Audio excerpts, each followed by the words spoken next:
Hello, good evening. This is your mentor. Today we are going to revise chemical kinetics from quick revision notes. And if you face any problem, then do let me know in the comment section. जो भी आप लोगों के doubts हों, मुझसे कहीं पे थोड़ा ऊपर नीचे हो जा रहा है तो ज़रूर कमेंट सेक्शन में बताइए। मैं उसको अगले बार में ज़रूर ठीक करने की कोशिश करूँगा। और सेशन का पीडीएफ टेलीग्राम में चैनल का लिंक हम कमेंट सेक्शन में डाल देते हैं, वहाँ से आप इसका पीडीएफ ले लीजिएगा। तो आइए रिवाइज करते हैं chemical kinetics. First of all, what is chemical kinetics? Chemical kinetics होता क्या है? तो it is a branch of chemistry that deals with study of reaction and rate of reaction and their mechanisms. एक chemistry का वो branch है जो reaction के बारे में और उसके रेट और मैकेनिज्म के बारे में बताता है। केमिकल काइनेटिक्स वही होता है। और रेट ऑफ रिएक्शन क्या होता है? It is a change of concentration of reaction और प्रोडक्ट इन यूनिट टाइम। और the unit of rate of reaction is mole, litre inverse and second inverse. This is mole, litre inverse and second inverse. और एक reaction आप मान लीजिए consider करिए, 1 minute please. A plus B is equal to C plus D, ये reaction. इस reaction को consider करिए, A plus B is equal to C plus D. Then इसी रिएक्शन में आप rate of disappearance of A अगर लिख के देखें तो rate of disappearance of A और is equal to minus dA by dt, where dA is a small change in concentration of A and dt is small interval of time। और rate of disappearance of B देखिए, यहाँ पर भी minus dB by dt है, लेकिन rate of appearance of C में देखिए यहाँ पे माइनस नहीं है, प्लस है। और वही हाल D के साथ भी है कि यहाँ पर भी माइनस नहीं है, यहाँ पर प्लस है। ओवरऑल रिएक्शन अगर हम देखेंगे, रिएक्शन का रेट देखेंगे यहाँ पे, तो ये दिया हुआ है minus D A by D T is equal to minus D B by D T equal to plus D C by D T. अब आप लोग सोचेंगे ये माइनस क्यों आ रहा है, ये माइनस रेट ऑफ रिएक्शन में आ क्यों रहा? क्योंकि रिएक्टेंट का कंसंट्रेशन घट रहा है, प्रोडक्ट बनने में घट रहा है, इसीलिए यहाँ पे माइनस लगा हुआ है। और ये वर्ड का ध्यान रखेंगे, रेट ऑफ डिसअपीयरेंस ऑफ ए में माइनस रहेगा, रेट ऑफ अपीयरेंस ऑफ सी में प्लस रहेगा।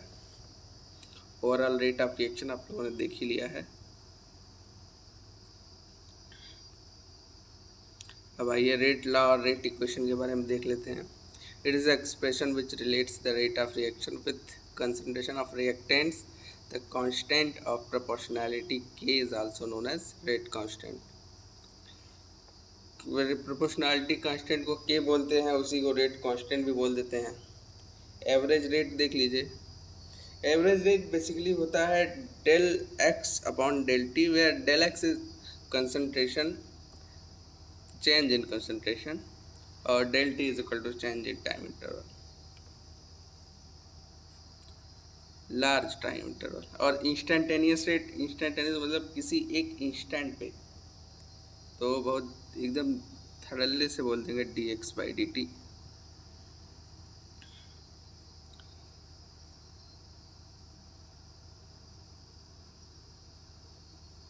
और रेट कांस्टेंट के बारे में देख लें तो when the concentration of reactants is unity, then the rate of reaction is known as rate constant। It is also called specific reaction rate। The constant of proportionality K is also known as rate constant। molecularity of reaction देख लीजिए।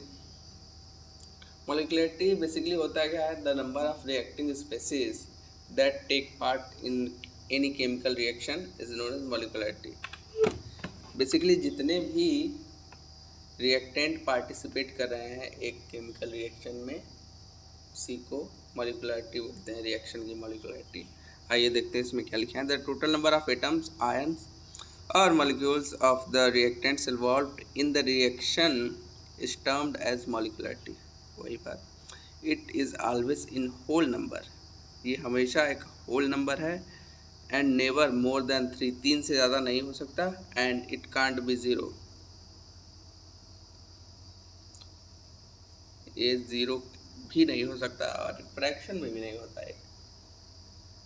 Whole number बोल दिया, इसका मतलब 1, 2 ही हो सकता है। Order देख लीजिए, ऑर्डर क्या है। ऑर्डर देखो, मॉलिक्यूलरिटी और ऑर्डर में एक बेसिक डिफरेंस है। मॉलिक्यूलरिटी 0 नहीं हो सकता और ऑर्डर 0 हो सकता है, ठीक है।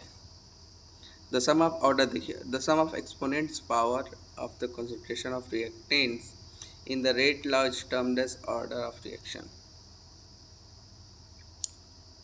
जो रेट एक्सप्रेशन में जो पावर होते हैं उसी के सम को हम ऑर्डर कहते हैं। जैसे एग्जांपल देख लीजिए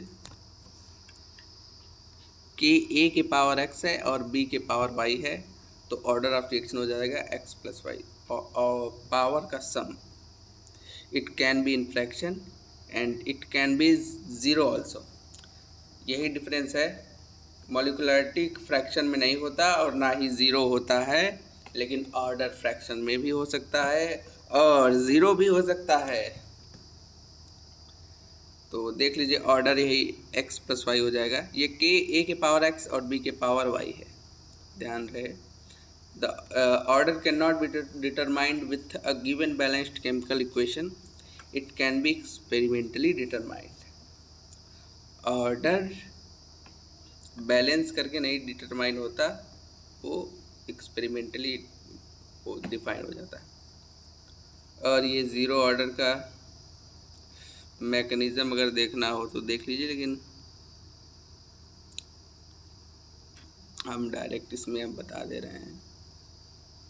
integrated rate law for 0 order reaction, reactant से product, then dx by dt is equal to KR के पावर KR0, और यहाँ से k की वैल्यू निकल जाएंगी R0 minus R upon T। If you plot the graph between concentration of R versus time, the graph is straight line with slope equal to k minus k and intercept is equal to R0, ठीक है। Yes, done done done done. तो half life देख लीजिए, half life of reaction. Half life होता क्या है? The time taken for a reaction when half of starting material has reacted is called half life of reaction. बिल्कुल सही।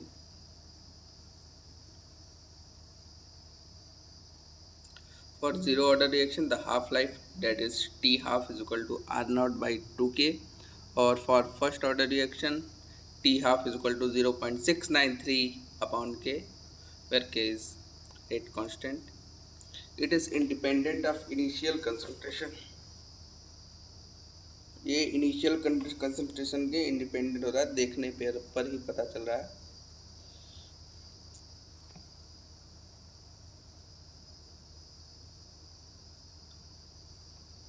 The rate law for first order reaction, that is reactant is equal to product, is 2.303 upon T log R0 by R। ये मिला जुला के यही आ जाता है rate law for first order reaction, और ये टी हाफ है दोनों के लिए, फर्स्ट 0 और फर्स्ट ऑर्डर के लिए।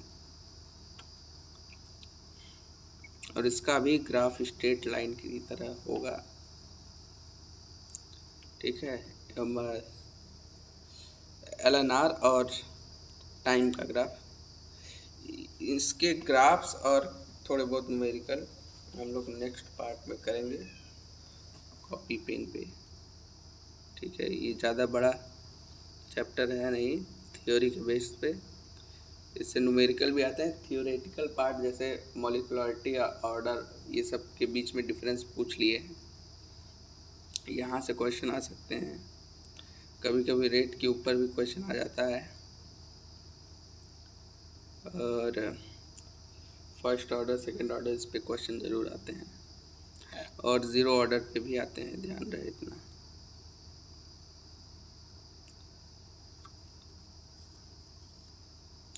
कहाँ पे थे, यहाँ पे थे।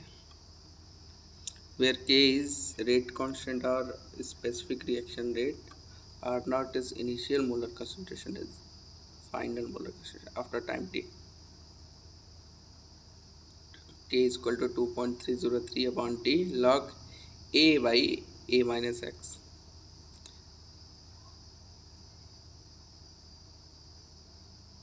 Where A is initial concentration reacted in time T after time T is, देखिए A इसमें A है इनिशियल कॉन्सेंट्रेशन, और concentration after time T is A minus X. इसका भी ग्राफ जरूर देखेंगे हम लोग। To calculate rate constant for first order phase of the reaction type is, देखिए ये देखिए एग्जाम्पल भी है इसी में। To calculate rate constant for first order, अगर गैस फेज में हमको फर्स्ट ऑर्डर रिएक्शन के लिए रेट कांस्टेंट कैलकुलेट करना हो तो ये वाला फार्मूला लगाएंगे, that is 2.303 upon T log P initial upon 2 P initial minus P total.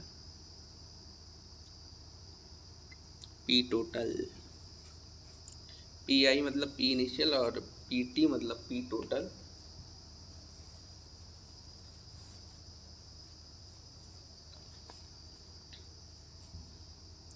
और आ जाइए pseudo first order reaction.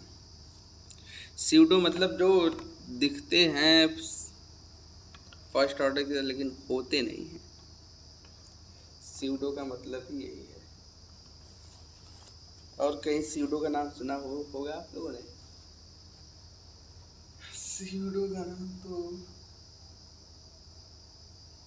Pseudo का मतलब बहरूपिया, जो दिखता है कि हाँ फर्स्ट ऑर्डर है लेकिन होता नहीं है। इसमें देखिए एसिडिक हाइड्रोलाइसिस ऑफ ईस्टर, पहले डेफिनेशन देख रहे, the reaction which is biomolecular but order is one. Biomolecular होता है और वन ऑफ फर्स्ट ऑर्डर का होता है, उसे स्यूडो फर्स्ट ऑर्डर रिएक्शन कहते हैं। This happens when one of the reactants is in large access. Example है एसिडिक हाइड्रोलाइसिस ऑफ ईस्टर। एक और भी एग्जाम्पल इसका बहुत कॉमन है, hydrolysis of glucose, hydrolysis of sucrose. उसके हाइड्रोलाइसिस से ग्लूकोज और फ्रक्टोज बनते हैं, सुक्रोज से ग्लूकोज और फ्रक्टोज बनते हैं। दोनों के ही मॉलिक्यूलर फार्मूला सेम, ग्लूकोज और फ्रक्टोज का, बट स्ट्रक्चर डिफरेंस है बाय द एंड। तो उसी को स्यूडो फर्स्ट ऑर्डर रिएक्शन बोल देते हैं।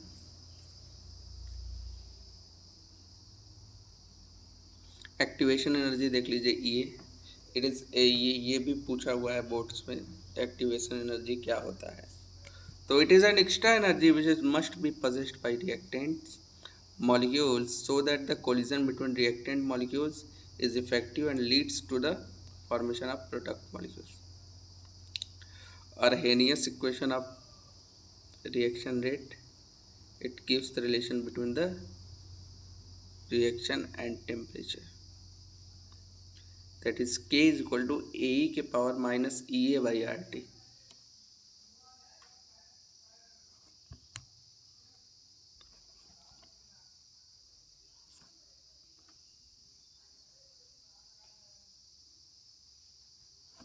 By taking log on both sides, we get ln K is equal to ln A,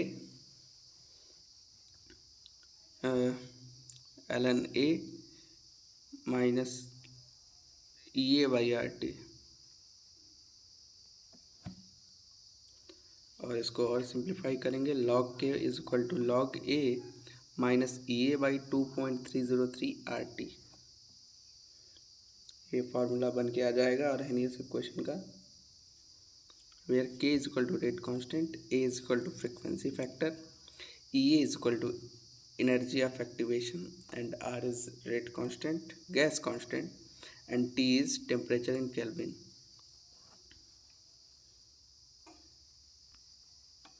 और log K2 by K1 is equal to EA by 2.303 R into T2 minus T1 upon T1 T2. It is the probability factor or steric factor. Yes, rate बराबर PZAB into A by। आइए mechanism of reaction देख लीजिए। It is sequence of elementary processes leading to the overall stereochemistry of a chemical reaction, and activated complex is an unstable intermediate formed between reacting molecules. Since it is highly unstable and it readily changes into product. And determining step, it is the slowest step of the mechanism, that is RDS step इसको बोलते हैं, ये slowest step होता है। और number of collisions per second per unit volume of reaction mixture is known as collision frequency, that is Z। इसी के साथ मिलेंगे अगले वीडियो में। कुछ 11th के कॉन्सेप्ट भी आपके बीच में लेकर आएंगे केमिस्ट्री के। और यस, जो भी मुझसे गलती भी हुई हो तो do let me know in the comment section. Comment section में बताइएगा, मैं अगली बार से उसको ठीक करके दूंगा, ठीक करने की कोशिश करूंगा भाई, जो मेरे एंड से हो सकेगा। ठीक है, तो चलिए मिलते हैं अगले वीडियो में, तब तक के लिए गुड बाय।